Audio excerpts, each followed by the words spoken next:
주님께서 여러분과 함께 요한이 전한 거룩한 복음입니다. 영광 받으소서. 그때 예수님께서 군중에게 말씀하셨다.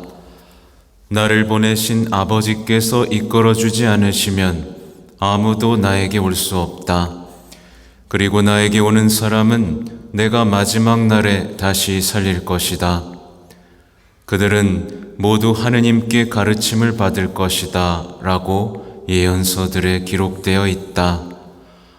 아버지의 말씀을 듣고 배운 사람은 누구나 나에게 온다. 그렇다고 하느님에게서 오니 말고 누가 아버지를 보았다는 말은 아니다. 하느님에게서 오니만 아버지를 보았다.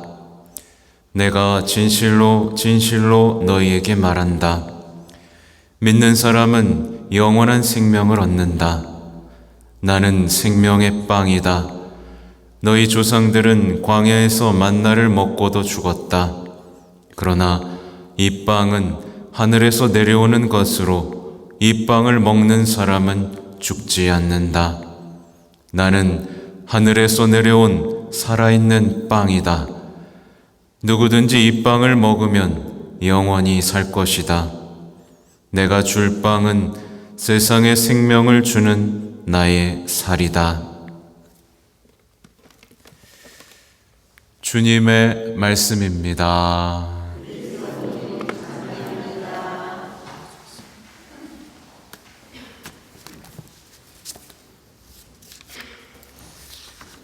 참 예수님,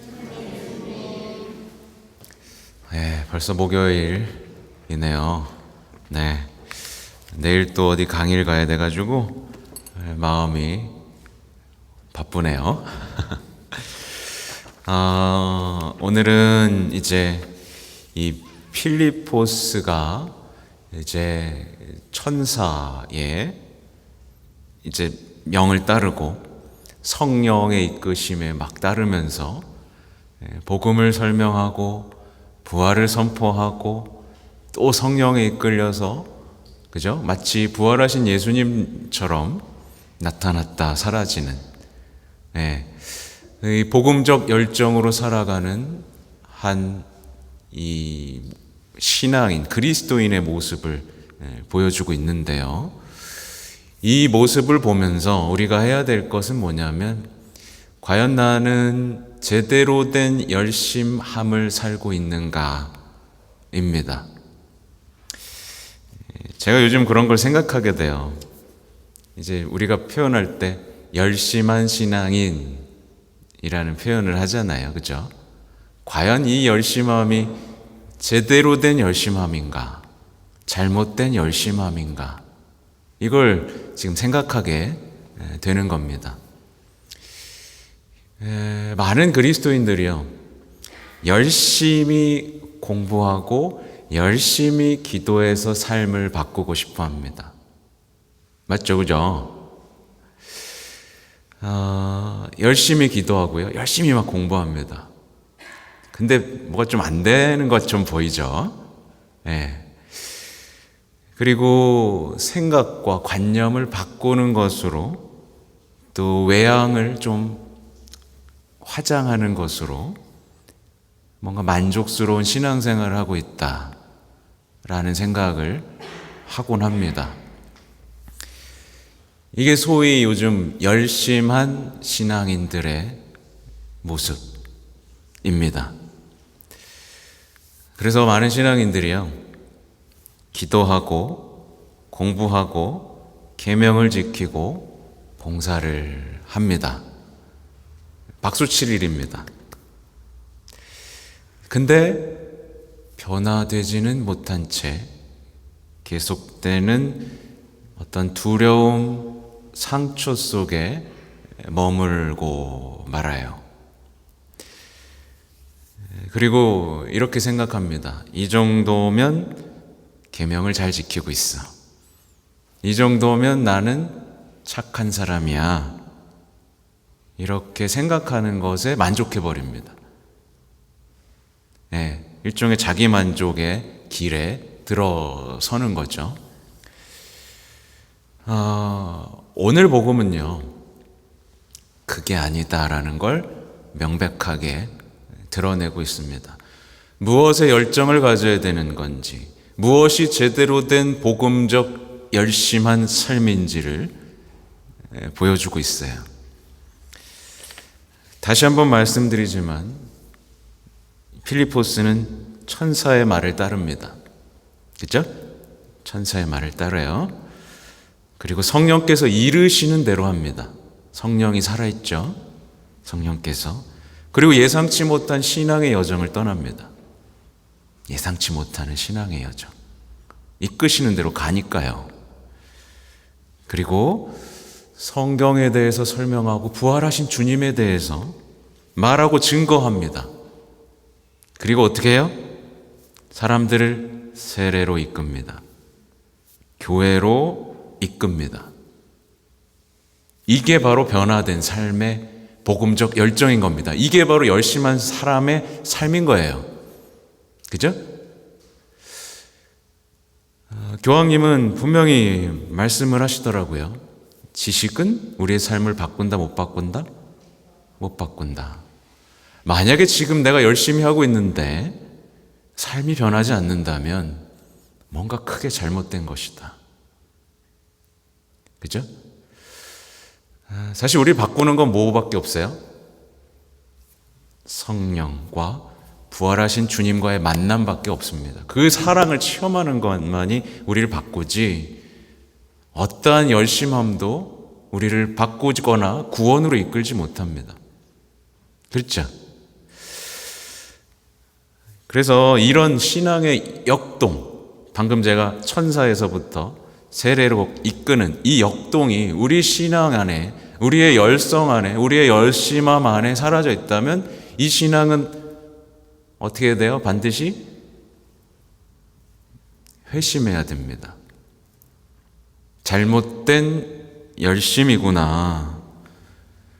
때때로는 이게 명예와 신념, 자기애로 더럽혀진 거짓된 열성일 수 있다라는 사실을 생각하면서 회심할 수 있어야 됩니다. 제가 지금 여러분의 열심을 탓하는 게 아니라 제대로 된 길을 가르쳐 드리고 싶은 거예요. 네. 그래서 보면 사람은 안 변해 라는 믿음을 갖고 삽니다. 네, 사람은 안 변해. 근데 사람 변해요, 안 변해요? 왜 대답이 없죠? 변합니다. 변합니다. 반드시 변합니다. 이 변한다는 걸 안 믿는다는 건 뭘 안 믿는다는 거냐면 성찬례에서 빵과 포도주가 그리스도의 몸과 피로 변한다는 걸 안 믿는다는 거랑 비슷한 거예요. 성령께서는 변화시킬 수 있습니다. 옛것을 새 것으로 우리를 완전히 새로운 피조물로 바꿀 수 있습니다. 사도들이 다 그 증거죠. 그들의 두려움, 그들의 거짓 열정, 이런 것들 다 바꿔버렸습니다. 새 인간이 되었죠. 변화됩니다. 네. 근데 사람들은 내가 해봤는데 안 돼. 네. 자기에 대해서도 포기하고 가까운 사람들에게서도 포기합니다. 이게 믿음이 있는 거예요, 없는 거예요? 희망이 있는 거예요, 없는 거예요? 그래놓고 자기가 믿는다고 합니다. 그죠? 네, 우리는 우리의 믿음, 우리의 열심함, 우리의 복음적 열정, 여기에 대해서 분명히 돌아봐야 됩니다. 그리고 오늘 예수님께서는 나는 생명의 빵이다, 이렇게 말씀을 하시죠. 여기 뭐 성체 신심 세미나도 하고 해서 많은 분들이 이제 어떻게 보면 성체 신심에 대한, 근데 성체 신심 항상 언제나 얘기해도 쉽지 않은 주제입니다. 왜냐하면 성체 신심은 전부거든요. 전부예요.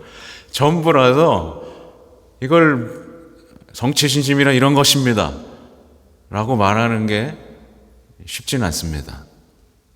근데 큰일이에요. 제가 6월에 광주 그 성체신심 대회를 가야 돼요.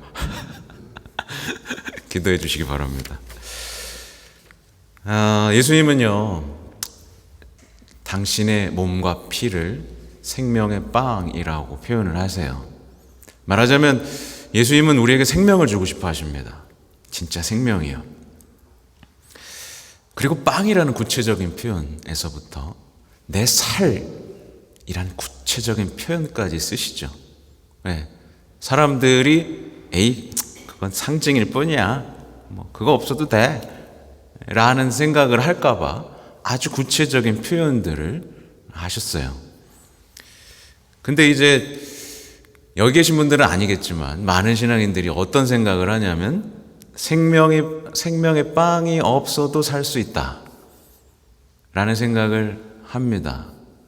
하죠. 생명의 빵이 없어도 살 수 있다 라는 생각을 합니다. 그 대표적인 예가 주일에 빠져도 괜찮다는 얘기. 그렇잖아요. 주일에 빠지고 맛있는 거 먹으러 갑니다. 그죠? 생명의 빵을 안 먹어도 살 수 있다라는 내적 확신이 있는 거죠. 그러니까 주일을 빠지고 성체를 모시지 않아도 그럭저럭 잘 살다가 영원한 생명을 얻을 수 있다라는 생각, 믿음, 이것을 많은 신앙인들이 갖고 있어요. 이게 바로 곧 성체에 대한 자신의 내적 태도와 확신을 드러내고 있죠. 그렇죠? 근데요, 성체를 안 모시면요, 영혼이 어떻게 될까요? 여러분 밥 한 끼 안 먹으면 어떻게 돼요? 특히 어렸을 때 아이들에게 밥 안 주면 어떻게 되죠? 장애가 생깁니다. 어렸을 때 밥 안 주면요. 어렸을 때 밥 안 주고 엄마가 사랑 안 해주면 장애가 생깁니다. 자라지도 못하고요. 심지어 죽죠. 그죠? 근데 영혼에 안 주면 어떻게 될까요? 같은 일이 벌어집니다. 영혼이 제때 밥을 못 먹으면 영적 장애가 생깁니다. 평생 가기도 해요. 그리고 영적 여정을 갈 수가 없어요. 영적 여정을 멈춥니다. 광야에서 만나를 못 먹은, 만나에게 투정 부리고 했던 사람들이 영적 여정 갈 수 있었어요, 없었어요? 못 갔어요. 영적 장애를 갖고 영적 여정을 포기하게 되고요. 그래서 이집트에서 먹던 고기 생각나는 겁니다. 네.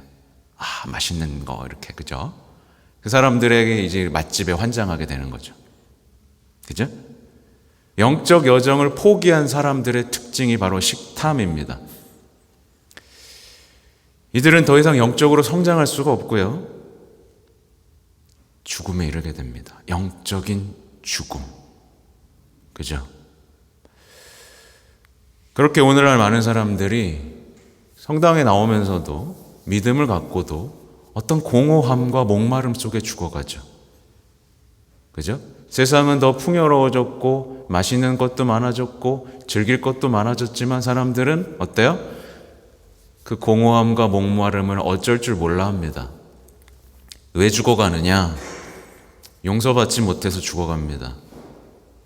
용서받지 못해서 그 죄책감 속에 죽어가고, 사랑받지 못해서 죽어가고, 평화 찾지 못해서 죽어가고, 희망 찾지 못해 죽어갑니다. 이 모든 것을 생명으로 바꿔주는 성체에 대한 믿음이 없기 때문이죠. 그죠? 근데 이 안타까운 건 이 성체에 대한 신심이 우리 가톨릭 신앙인들에게서도 사라지고 있다라는 게 굉장히 안타까운 것이죠. 네. 그래서 많은 신앙인들이 예수님의 몸과 피가 아니어도 괜찮다라는 생각을 서서히 갖게 되죠. 그래서 예수님에 대한 사랑을 노래하고 그 사랑을 체험한 것으로 충분하다라는 생각, 성체를 대체할 것이 있다라고 생각하는 겁니다. 그렇죠? 성체를 대체할 것이 있다. 사랑의 대체품을 찾는 것이죠.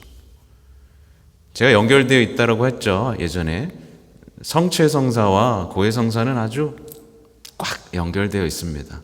그래서 고해성사, 교회 고해성사가 사라진다는 건 성체에 대한 사랑도 사라진다는. 그러니까 악마의 계략을 잘 보셔야 돼요. 악마는 우리 가톨릭 교회 안에서 뭘 제일 싫어하겠어요? 성체 신심, 성모 신심, 이걸 제일 싫어합니다. 이걸 어떻게든 없애버리고 싶은 마음이 있죠. 네.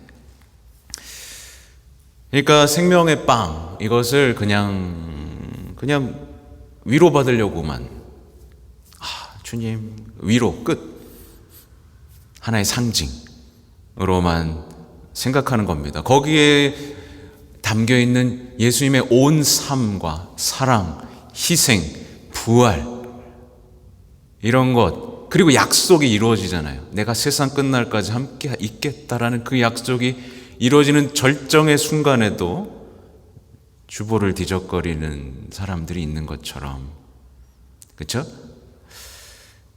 그러니까 예수님의 몸과 피가 아니라 그냥 믿음, 지식, 신념, 이런 것만으로 충분하다는 생각들이 교회 내에 들어오고 있는 거예요. 저는 가톨릭 신자뿐만 아니라 온 세상에 이렇게 말할 수 있습니다. 생명의 빵을 못 먹으면 다 죽는다. 여러분도 이렇게 말할 수 있어야 됩니다. 자녀들에게, 냉담하는 배우자나 자녀들에게, 부모들에게 생명의 빵이 없으면 죽는다. 이것을 먹어야 산다. 모든 인간은 난 가톨릭을 떠나지 않으리라. 그쵸? 그래서 성체성사를 그렇게 중요하게 생각하는 것이고, 막 세상에 일치운동을 하잖아요. 그죠? 일치운동을 함에도 불구하고 가장 큰 걸림돌이 뭐예요? 일치운동에서 가장 큰 걸림돌이 성체랑 성모님이에요. 놀랍게도. 그죠?